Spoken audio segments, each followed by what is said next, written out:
Holy moly, this intro is awesome. Prepare to be disappointed by the production values of the rest of this. Check out the one true Gnome King, he's the guy who did this. So this month's sword is from a sketch sent by the customer. It's, you know, I have nothing against normal size swords. They just have to be unusual in some way, or, you know, hard to get. There's some reason you're coming to me for it. And I quite like the owl handle on this guy. You know, I haven't seen this. You know, like this is going to be steel with the spiral carved, and this is going to be a big lump with the spiral carved, and that's going to be the owl head and stuff. So it's quite, you know, it's interesting enough to interest me to make a video about it for you guys. And so the very first thing I'm going to be doing is cutting out the pieces. Whoa! It's kind of windy. The owl head is going to be built up in layers. The first thing I have to do is cut out these bits for the side of the sword blank. And then this guy... No, this guy goes next. Ah! Everything's too windy! Okay, I'll move on to the next part.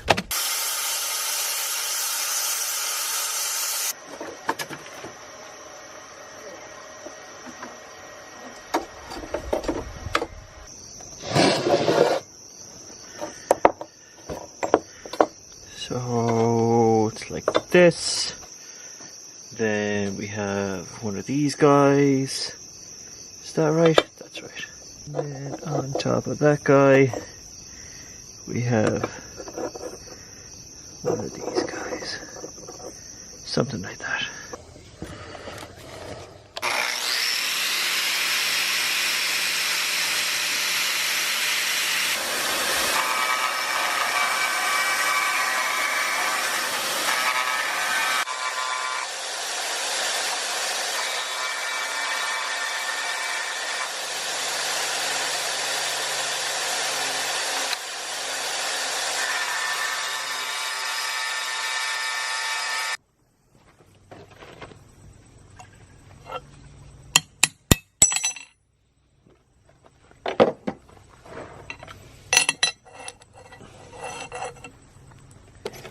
Now,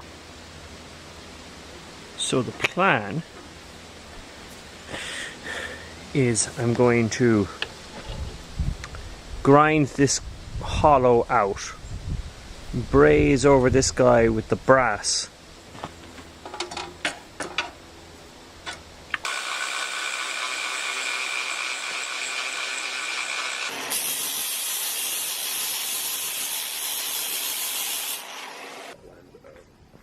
So this is the thing I had in the drill, and bloop, use it as the owl eye. You know, and I did both ends, two eyes, have to cut them out, do little delicate wells.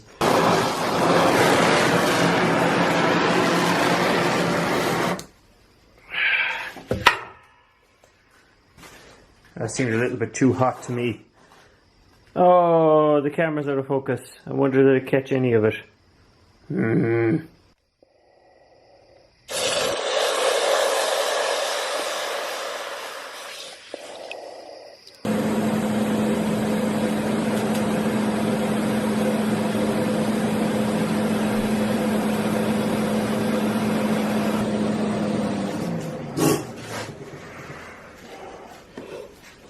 got a new helmet. This old one I was using, I've changed the batteries on it a couple of times, and it was still doing the thing for me where it was, you know, failing and not darkening. You know, some people suggested getting the type that's a constant shade, and you can kind of get away with that for some things, but not really the TIG welding. TIG welding, you really need to be able to see what you're doing as you strike the arc, you know? And yeah, so I've upgraded from the 60-buck model to the 200-buck model, and yeah, it's just I can't believe I struggled with this one for as long as I did. It's just so much easier when you can be confident that the shade won't fail, that it won't all of a sudden decide to like, oh no, I want to blind you now.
corn dowel. Still kind of hot. So now the edges are done around. And I forgot that bit. I have to grind in here too. And then I'm going to silicon bronze all of this surface. In theory, the inside here, it's all dark now because of the heat, but in theory, I'll be able to buff that up again.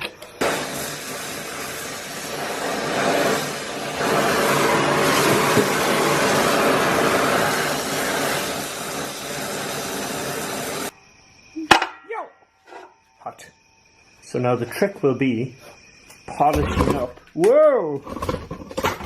Polishing up all of the copper part without transferring any of this, it's called silicon bronze, the copper stuff, to the brass and vice versa.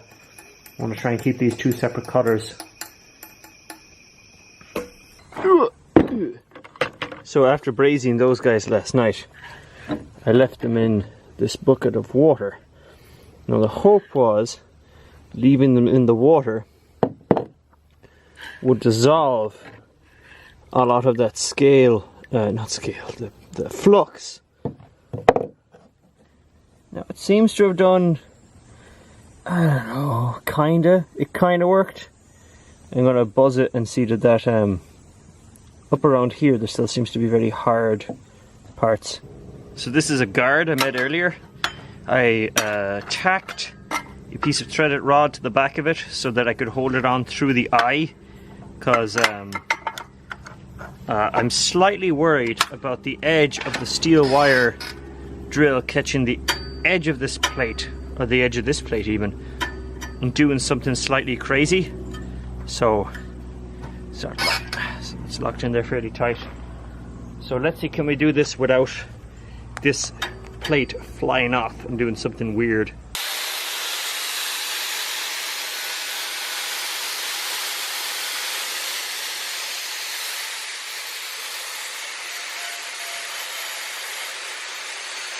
Now I still have to do the top, but the contrast has remained. The hard part now will be cleaning up the inside here, but I think I'll be able to do that.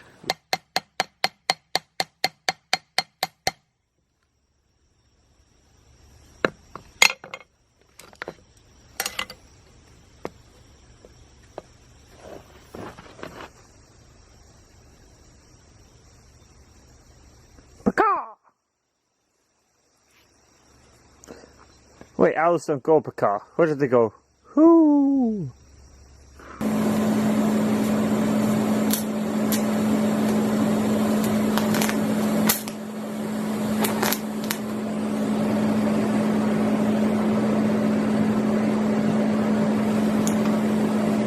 Oh, I hope that looks okay. I think it might have, the brass might have done something funny. Oh no, that came up fine. So this is the back, then sand it down.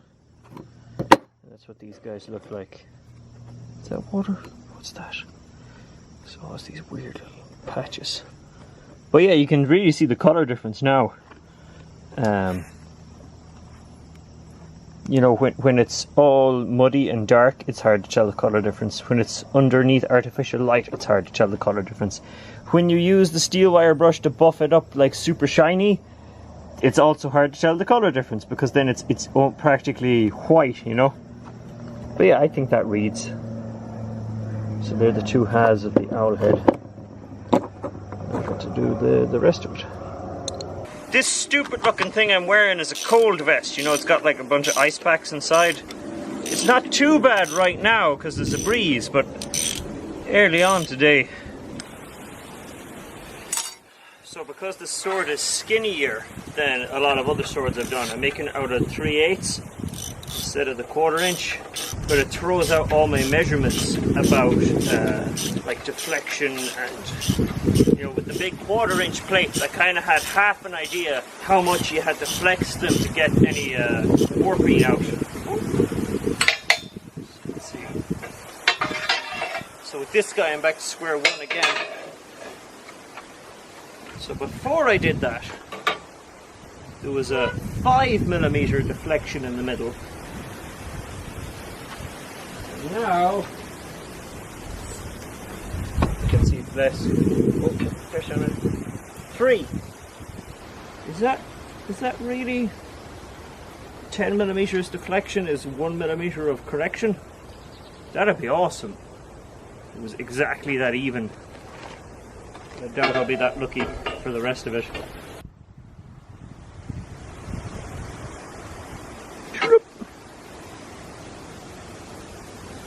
It's hard. I wonder will the camera do a fisheye thing?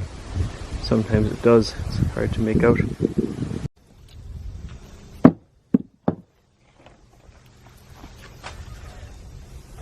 Oh, that's so gross looking.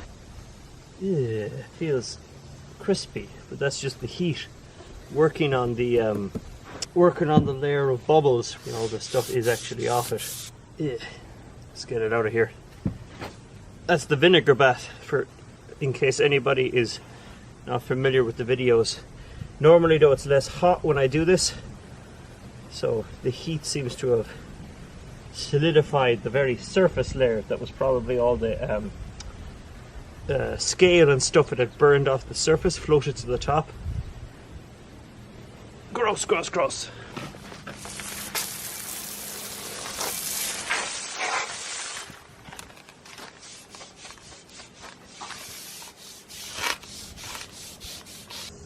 Now to get it dried off lickety split before it rusts again.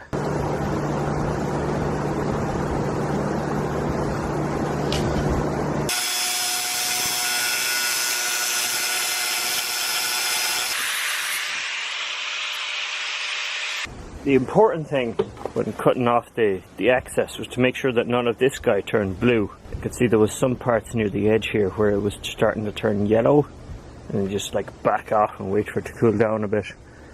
If it turns blue, that's generally the temperature that tells you if you've ruined whatever temper it had, you know.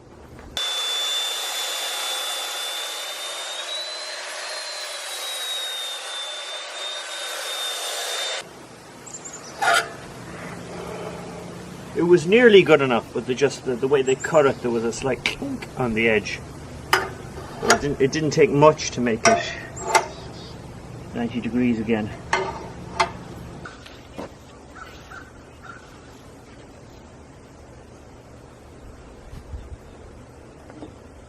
Oh yeah, there you go. I was going to, you know, what bit will I do next, etc, etc. I think it'd be easier before we get into joining parts onto the blade to do the etching. So I'm going to prepare the surface, like smooth it off, so that it can so then later on, if I smoothen it out, I'm not eating into what has been etched, you know, that we go down into the smooth it off surface, and then I only have to do minor stuff instead of angle grinder stuff. Because if I'm doing angle grinder stuff and the etching is already there, well, you get the picture.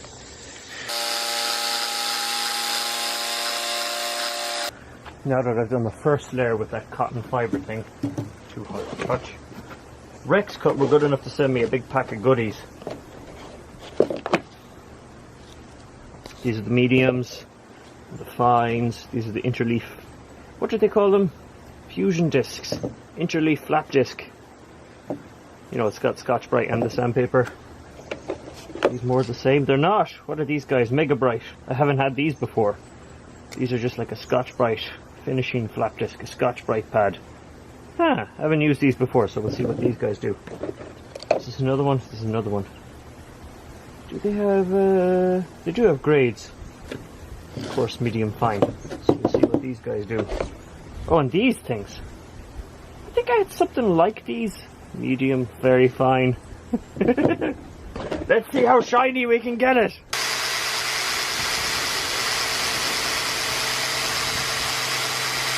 So at these super fine levels, it becomes very hard to tell, like, what did that just do?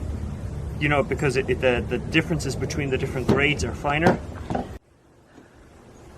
So that's with the mega fine Scotch-Brite. It's hard to film exactly, but you see you can kind of, there you go, you can kind of see. But the point of getting this smooth as glass is when I go to do the etching, that's locking the vinyl in and using the salt water, etc, etc, etc. But if it's a smooth as glass, the hope is the vinyl will stick to the surface better. There'll be less, like the rough surface.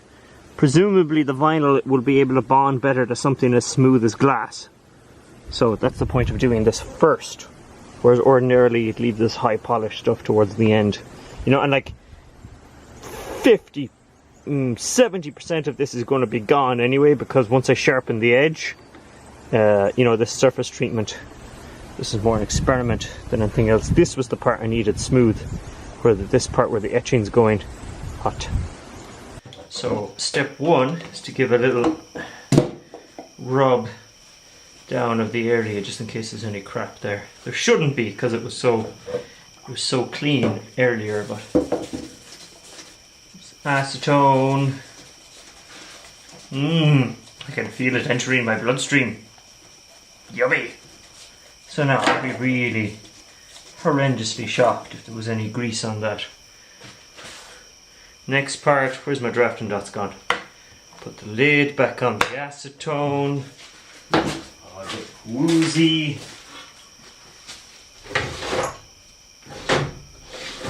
Where are the drafting dots? There.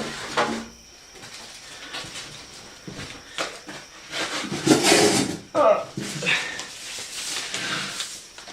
And the next step, this is very carefully. So since this worked on the black sword, I'm going to do the thing where I mark black with a Sharpie through here to give me a target to aim for with the transfer. Unlike the black sword, well, I guess I did 3 letters at a time when I was doing that. This is one slightly longer, more awkward piece. I can tell that the tip on this Sharpie is a little bit bleh, so I must have been using it to do something earlier that I can't remember. I need this guy for marking the reverse side, so we'll keep this safe. Should have brought my X-Acto knife out here, but I forgot. This part's always a little nervous making.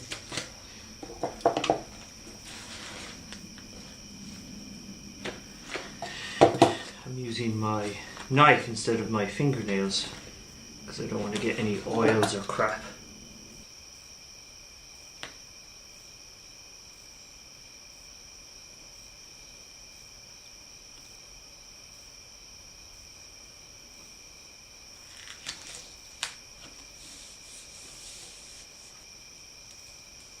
Yes.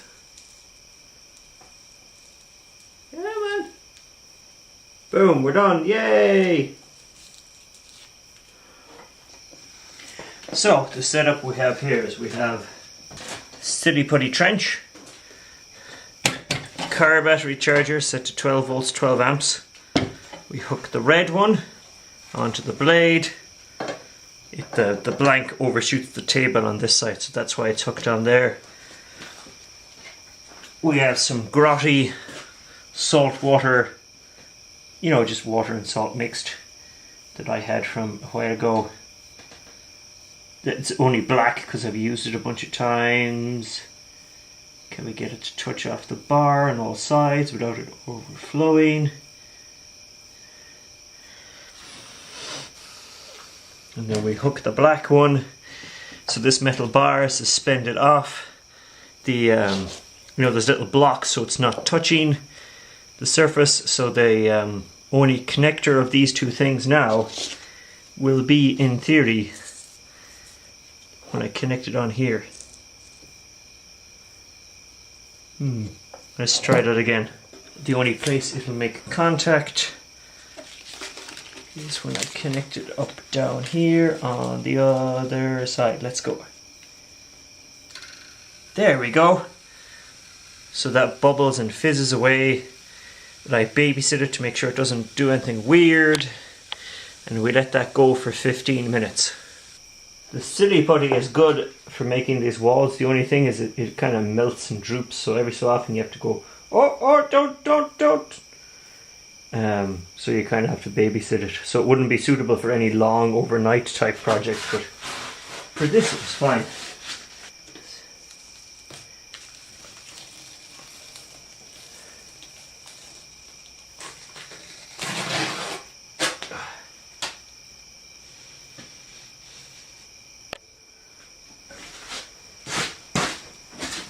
So this looks a little bit woolly,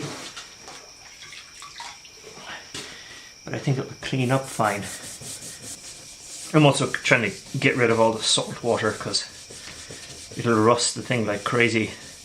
Which, you know, I can polish it up again, but it's just, you know, why make life harder than it needs to be if I can neutralize the salt now by cleaning it up. But there you go.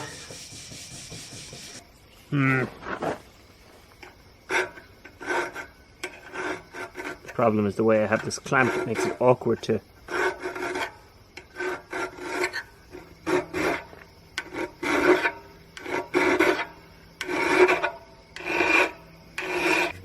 This is going to be the beak, the part that I weld onto the sword itself. So this here, what I've clamped, are the little bits to bring this final, you know, the beak of the owl, this little bit in here is a bit mounted to the sword itself. Same with these guys on the back, the part that, you know, runs across the back of the owl head. So that's what I'm going to do now. I position them carefully and now I'm just going to take those on.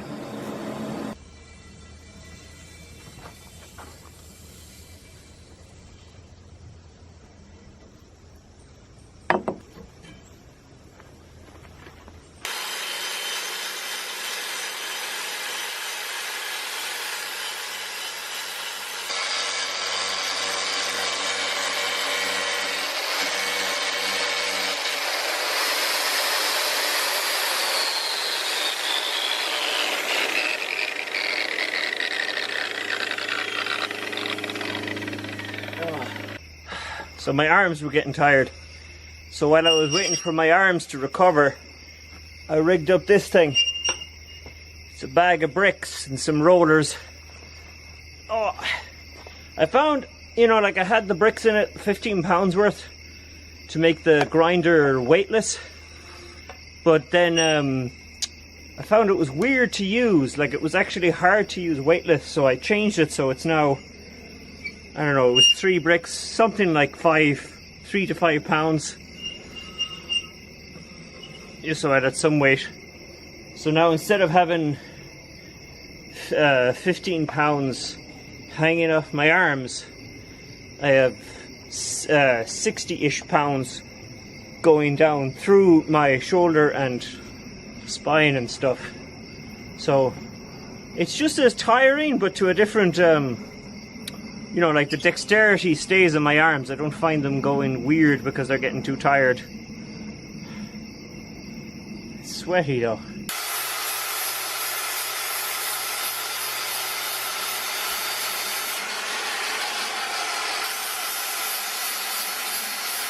I think that's me for the night. But it's sharp now. I'll clean it up with the sandpaper and the drill thing that I did on the last couple of ones. It seems to work pretty well for like making those, taking away those swirly marks. I don't know, can you see them? The light here is kind of crappy. But there we go, sharp.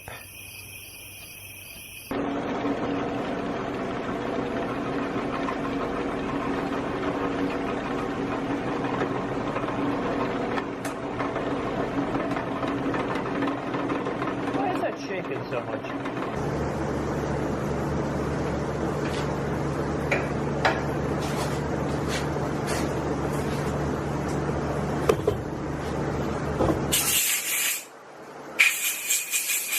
That should be enough.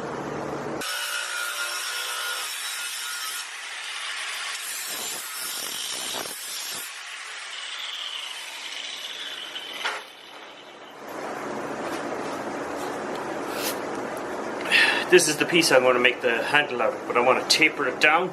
The drill, my poverty lathe setup. Obviously this stuff is too big to go into the chuck of the drill, so that's why I drill a hole and tap a hole, and then I have a 1/2 inch threaded stem coming out here that I can lock into the chuck properly.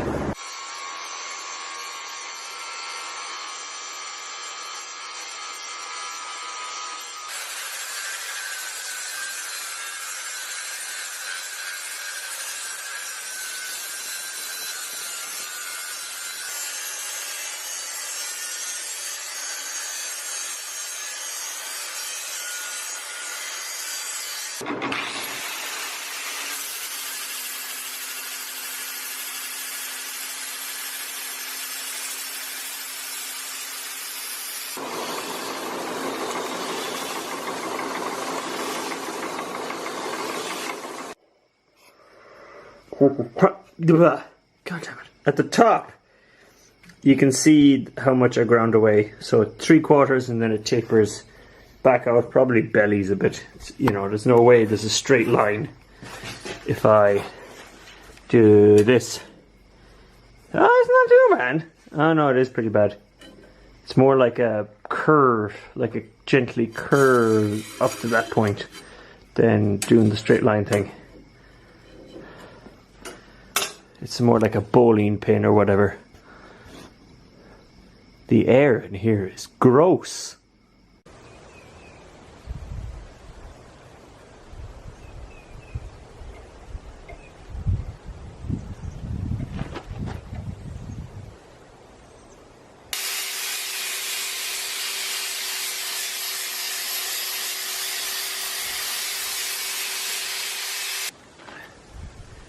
Whew. Because there's a piece I have to lock onto the back, I wanted to make this more oval than it was already, which is kind of a shame. It has that nice taper from the lathe, quote unquote, but it'll give more space for the next part.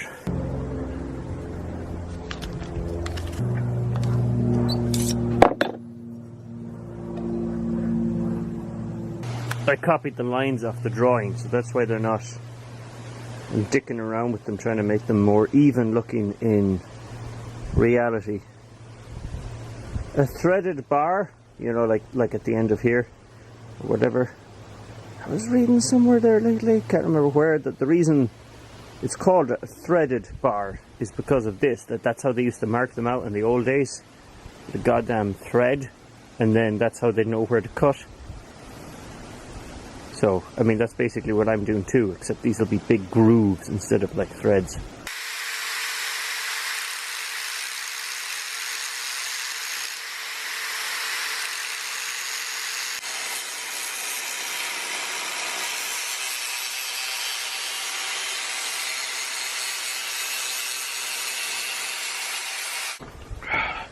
That's the first grind. You know, to smooth everything out with the sanding pads, etc.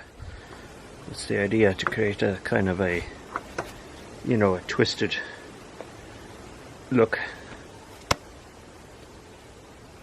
Then afterwards this will all get brazed over. Whoop.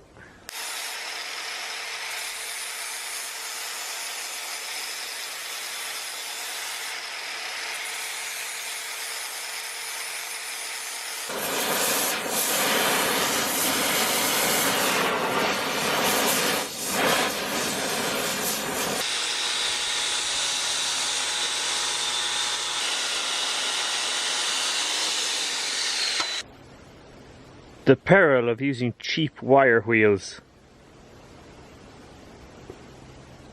Now, if you'd asked young Mike, like 18-year-olds, how was this object made? I seriously wouldn't know. Like, and then when I was told it was done just with like angle grinders and basically by hand, I would have said that's a stupid amount of work. It's stupid to do that way. You should get a machine to do it for you. Because 18-year-old Mike was kind of lazy.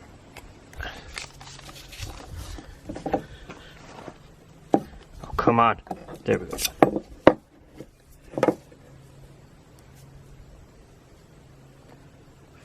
40, let's say.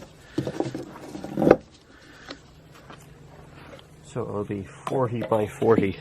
This is one of those things that having a bandsaw would be handy for, but I don't have a bandsaw.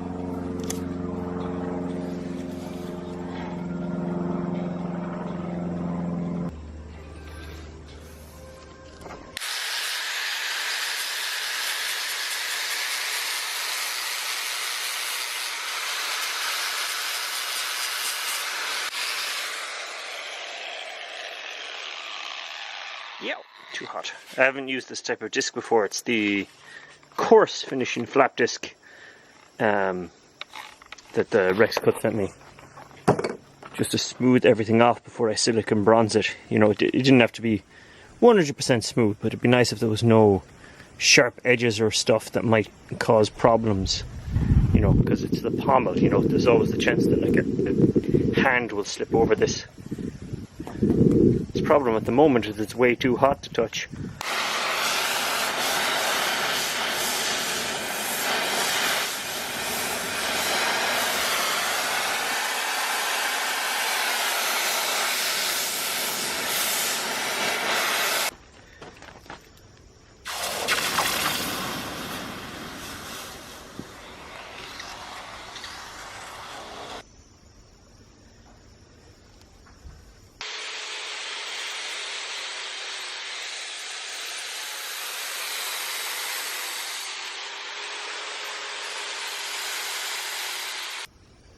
I think the silicone bronze is a very strange set of colours it goes through. See, that side is darker than this side.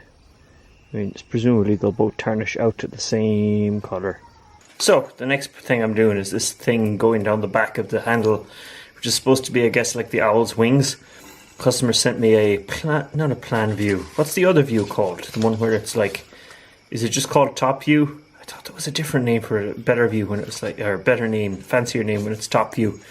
But anyway, so I want to make a sleeve, a half sleeve type thing to run down the back. I think these are supposed to be like studs that we're going to hold the handle, or hold the sleeve on. But, I mean, I'm going to put the studs on, but I'm probably going to wind up connecting it from the back. You know, like weld through some small number of holes. I'm still going to put these studs on. So you sometimes run into these like minor silly problems that people wouldn't think of. This is 7/8. The halfway point on the pipe is not 7/8. So trying to mark two parallel 7/8 so that you can, well, you've already seen what I've done. Like I just tacked it here, and then there's a bar in the back and a clamp over here holding it down. And then there's a pile of stuff 7/8 high here. And so then you push it up against the side of the bar.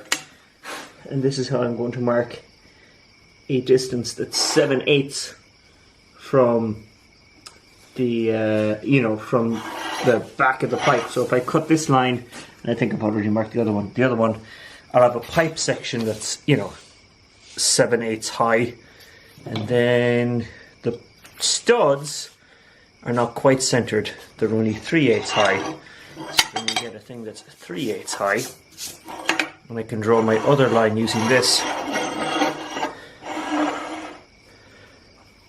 So in order to get these curved shapes here and here, I was messing around with bits of paper and cut out some bits of paper, folding bits of paper over and seeing what shape would transfer nicely, and then I could snip a bit off if it wasn't. I mean, not that this is, you know, 100% locked in stone, but that's how you get, it's crude, but it's like, I found it's the best way to, when something is like, this is a side view of a curved surface, and then we have to transfer that to, you know, like this is a flat, but this is flat and this is curved, so how do you get the transfer somewhat accurate? I found that messing around with a piece of paper is your best bet, you know. A more amateurish version of me a million years ago would have just tried to do it freehand.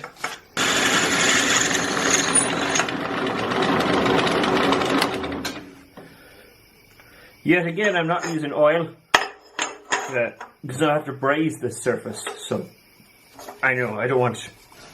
The silicon bronze is more fussy than the regular brass brazing rod, so I don't want to have to deal with anything interfering with the flow of the silicon rod. Also, I'm using the channel here to keep the curved surfaces notoriously hard to drill into. You have to make sure that you're coming straight down on it, and even then, it's difficult, you know, because the thing likes to skitter. I tried to skitter. That's why I did these small pilot holes first.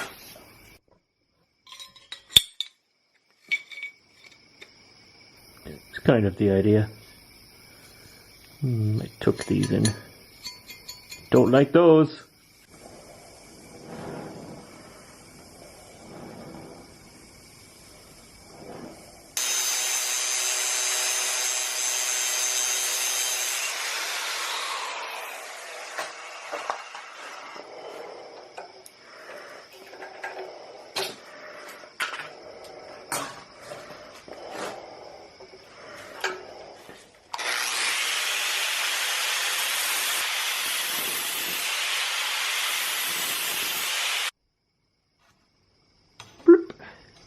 These are the studs for that piece on the back. Hot. You can see the different colours they turned as I cut them off. So I left this soaking overnight before I buzzed it to get the little... I can't see any little bits of hard flux left. I have been picking the little bits off. But I'd love to, if I had the time, do an experiment where I leave one brazed thing in the open air and the other soaking overnight, just to see does that help to get all the flux off. So that's the first row of studs that I've set up here. I have to TIG weld them in from the back and then grind.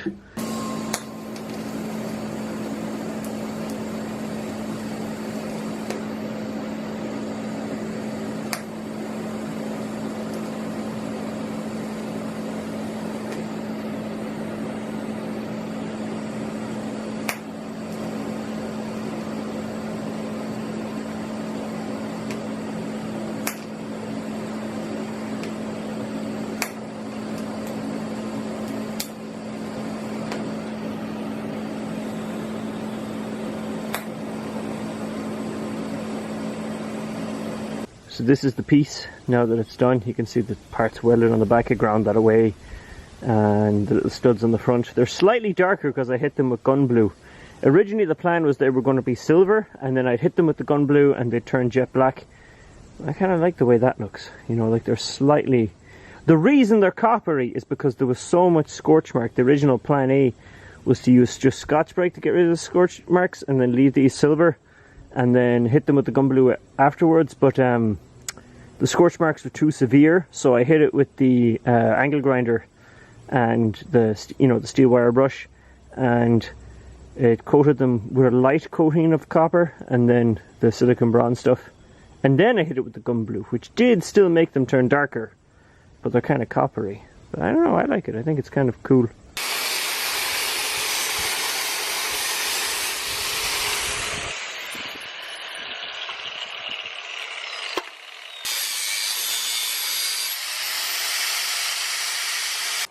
Use a grinder to take out this middle, or a grinding disc rather, to take out this middle section. Because of the tapered nature of the handle and the fact that the owl head sticks out a little bit more on this side than it does on the other side, I'm having a little bit of trouble convincing myself that it's lined up properly. Yeah, I think that's good. Whew.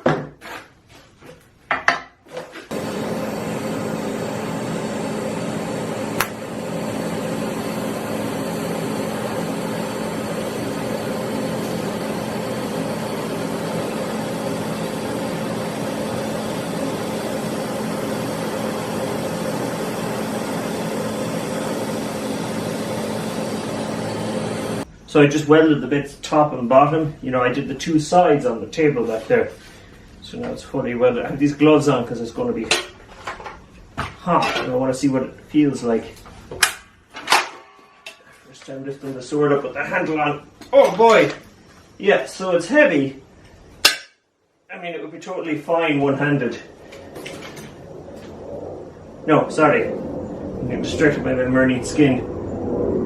It's heavy. It would be totally fine two-handed. Well, I might be overselling it.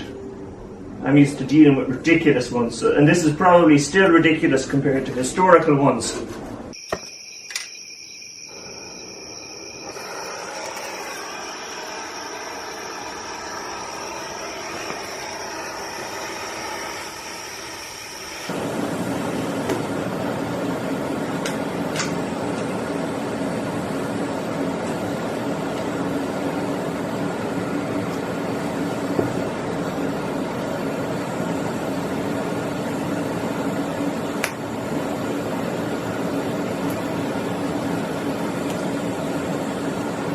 So this is a really awkward spot to grind. I could always use the die grinder, but I find the die grinder is, sometimes it's messy. Like you get a smoother go at it with the grinding disc. So I'm going to try to do something very tricky and careful, and we'll see how it goes.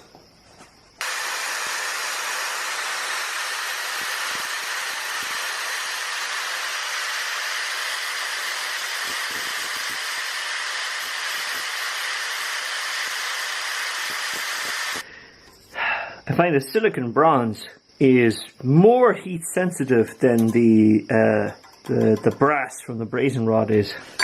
I mean, it buffs up fine. Actually, it's pointless doing this because I have to, it's easy enough to get it back to copper cutter, but it's alarming looking because the dark color it turns looks a little bit like the bare metal when that gets burnt completely off. Like when the coating on the brass is too thin and it gets boiled off the surface. So I'm always a little bit freaked out when I see it. So that's the area cleaned up in there. I'm going to brass that because that's the colour the jowls, the cheeks of the owl are.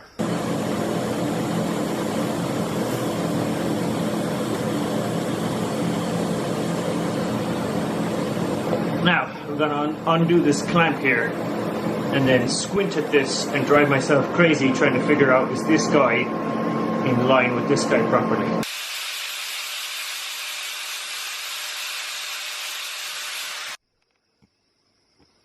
So when you cast your eye down it, it's lined up. Oh, it's slightly too hot for this.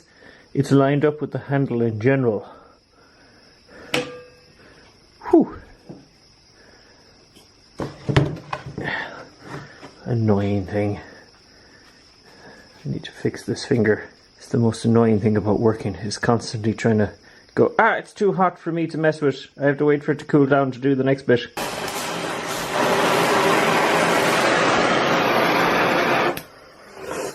You can see what I mean about the colour change though. So this stuff down here is now that dark grey colour, while the stuff in here, which was basically just as close to the heat, is still yellow. Like it polishes back fine, but it's alarming. And it's, if you keep doing it over and over again and be nervous every time, it's just going to reveal some spot that's silver underneath, some spot that I missed, Another annoying thing is, but I won't be able to soak this in the water. I'll just have to leave it cool down and then try. In between the brow done, that's the zinc guard again. I noticed that it got a little too bit hot. It started to burn out. Oh man, tired. The zinc guard started to burn out because it got too hot. It's not zinc, it's zinc coated. It's like some shingle related piece of metal. And done the bit around the joint around the handle. But unfortunately I can't do much more with it till it all cools down. So I have to leave it at that for tonight. And then tomorrow I attach this. And then we're done. Sklunk.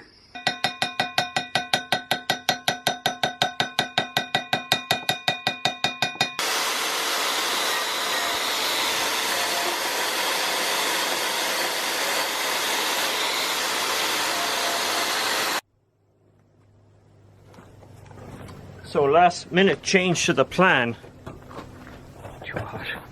I noticed the heat discoloration inside this was staying when I was cleaning it off, implying that the profile was too deep for the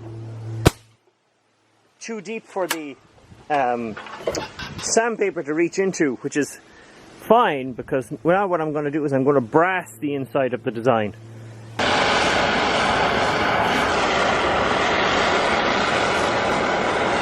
It's a little bit too hot to touch, but the goal would be then when I yeah, it's too hot for this experiment.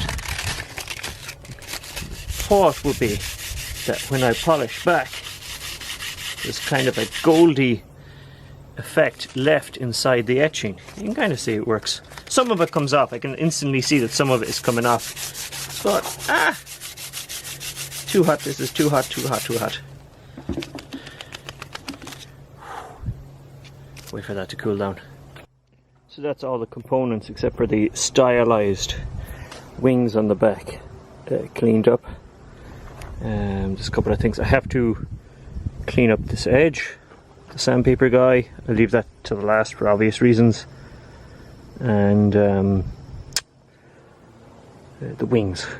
That's what I have to do next.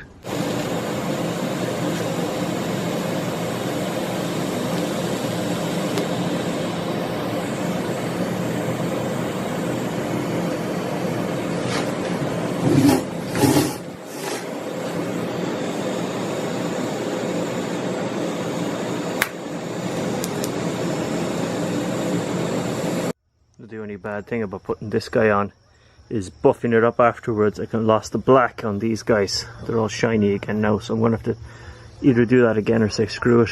It's joined there and up here at the top.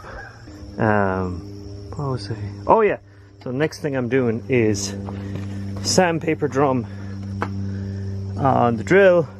You can see the difference between, that's one side that I've done the sandpaper drum to, and then the other side that's still just the sandpaper disc.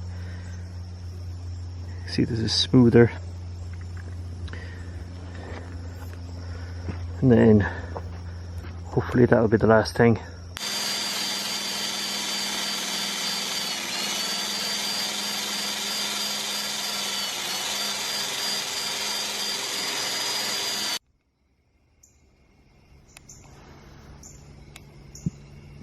So that's her done. I might get some other better shots tomorrow in natural light.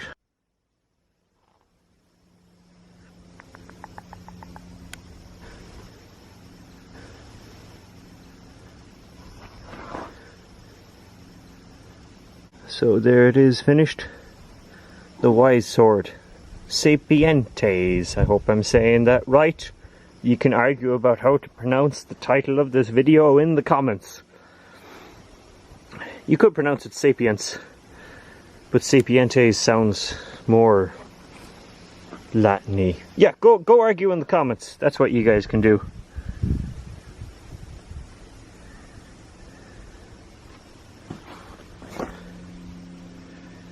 Now some obligatory me hitting something with it.